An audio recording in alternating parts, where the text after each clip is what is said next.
leadership in making sure that we take full advantage of the coming into force of the tripartite agreement between COMESA and EAC and SADC, which came into force 6 months ago, I think in June last year, and how Kenyan products can access the huge 1.4 billion African market. I will also be looking for your leadership in making sure that we conclude the 200 plus markets that we are building around the country, and working with devolved units, which fortunately you have been an executive in one of them, to make sure that our farmers have access to decent spaces for them to carry out their business. We did promise Mama Mboga that they are going to work from a space that has hygiene, that is decent, that has water, that has electricity, that has lighting. And already 200 of those markets are underway.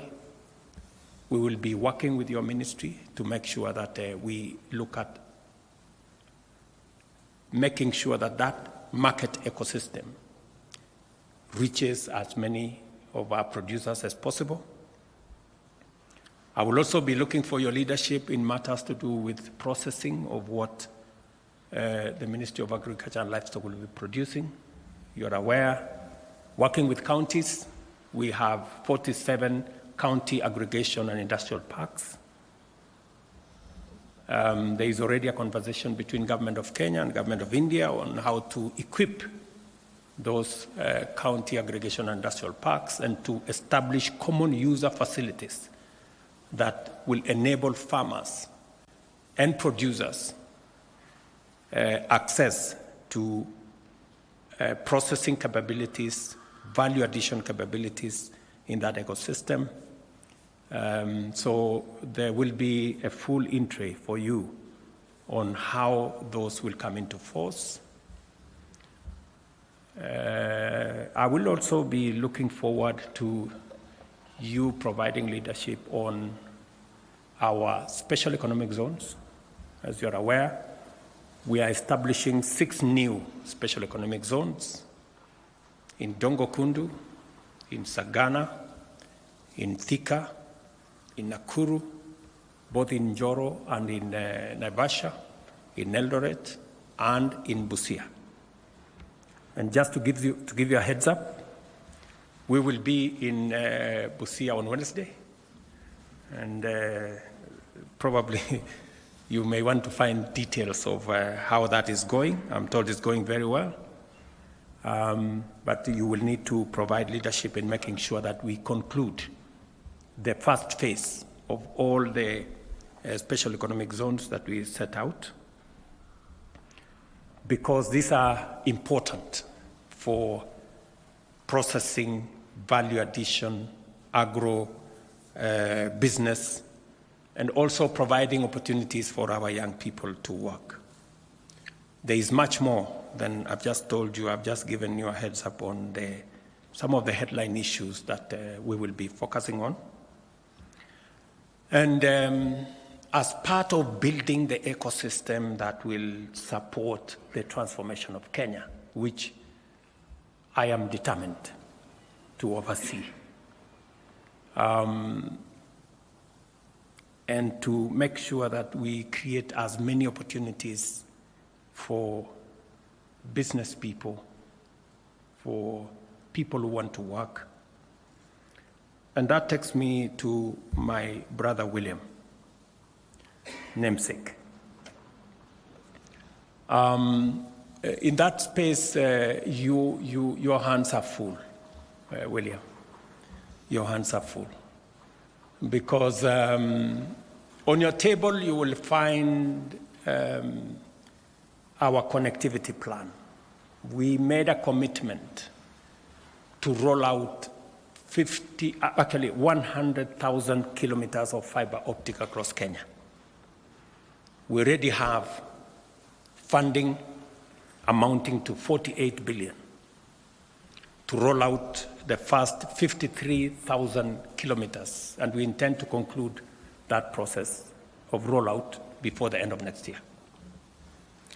Working with KPLC, ICTA, and your ministry, you will find that there are already contracts that have been signed. You must walk the 53,000 kilometers and make sure that it's delivered. There's already funding for another 100 centers of excellence of our ICT hubs. And another. This again, our plan is to make sure that it is concluded. These 100 centers of excellence, it's concluded in the next 6 months. You will find that the contracts have already been signed, and your leadership is required so that we can conclude this exercise. And again, you will find in your table another 1,450 ICT hubs, one in every ward in the Republic of Kenya. The members of parliament, the leader of majority is here, have already been primed. We have made resources available to them, but you will be required to provide the infrastructure, internet, make sure they are connected, you'll provide the computers, and you provide the people to train our young people in those ICT hubs. Good news also is that you will find on your desk that already the World Bank and the government of Kenya have provided resources for 145,000 computers for these ICT hubs. Communication Authority is providing the first 10,000 resources for the first 10,000. The World Bank is going to provide resources for 50,000 computers. And of course, the government of Kenya is going to provide resources for the balance. I will be looking to working with you to make sure that we conclude all these arrangements. If there are any loose ends, to be tied. And the good news also is that because we are building an ecosystem to make sure that the ICT space, the technology space, the space, the digital space becomes a space for work and for commerce. And just to make sure that that proceeds in the manner in which we have envisioned, Teleperformance, the largest business processing outsourcing company in the world, is now setting up shop in Kenya. And it will be a good place for you to work with them, work with the others, CCI, Summersource, and all the other BPOs in Kenya. They have given us an undertaking that over the next 5 years, we should be able to have between 300,000 and 500,000 jobs created under the BPO ecosystem. We just need to tie up some loose ends. One of them is to make sure that the legislative framework that did not recognize BPO as a sector, especially on matters to do with labor relations, is captured. Already a lot of work has been done. I think the Attorney General will brief you on what you need to do so that we can take steps to Parliament and properly recognize in our legislation the BPO sector as a sector that employs people. The current law only recognizes people employed on a permanent and pensionable basis with a letter of employment from somebody. This space operates differently, and therefore we need to capture it and to work towards making sure that we provide opportunities. between the BPO sector, Waziri, and all the other online workers, our expectation is that we should be able to have at least 1 million, 1.5 million people working in that digital space. Already, a lot of work is going on in our TVETs. There are some already set up ICT hubs, and I'm very confident that under your leadership, we will be able to create the necessary environment for the young people of Kenya to take up their talents, their energy, and their expertise in the digital space to work, to create commerce, to do business, and to move forward. I am also confident that with a cloud policy that has already been forwarded to Cabinet, we will be discussing that initiative in the next Cabinet on Tuesday next week, so that we can also provide the legal framework to support the whole industry. And also to mention that already the digital and the ICT ecosystem is providing manufacturing capacity in manufacturing phones and other gadgets. And I will expect you to oversee what interventions and incentives government can provide for us to move into the future. Allow me, therefore, to say that I expect you to serve the people of Kenya with dedication, professionalism, fairness, and understanding. While we must be firm and effective in our actions, we should also approach our engagements with compassion and patience, particularly when communicating with the public. We must also do more to minimize misunderstandings and enlist all citizens in the collective task of national transformation.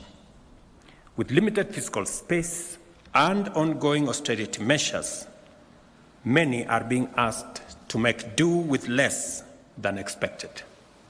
It is important that we consistently clarify the state of affairs and articulate our vision, embracing short-term austerity for long-term prosperity, while prioritizing investment in the multipliers of opportunity and abandoning expenditure on consumption.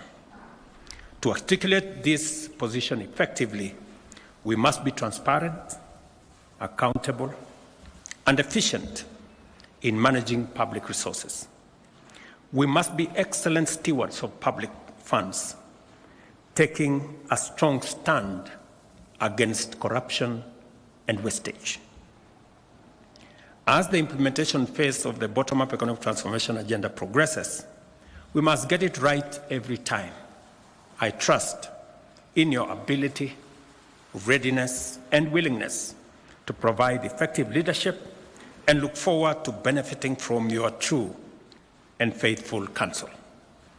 I urge you to live up to the oath you have just taken every day, to obey, respect, and uphold the Constitution and all the laws, to serve the people with honor and dignity, and to hold your office with the highest integrity.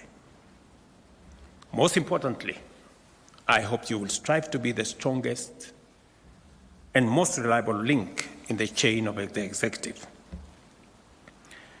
I trust that you will be the officers to rely on for wisdom, strength, clarity, and courage. For my part, I commit to provide you with all the support, encouragement, and resources as I do to the rest of my team in Cabinet, so that you can excel in your duties and deliver to the people of Kenya. My very best wishes, and I look forward to working with you. Asanteni sana.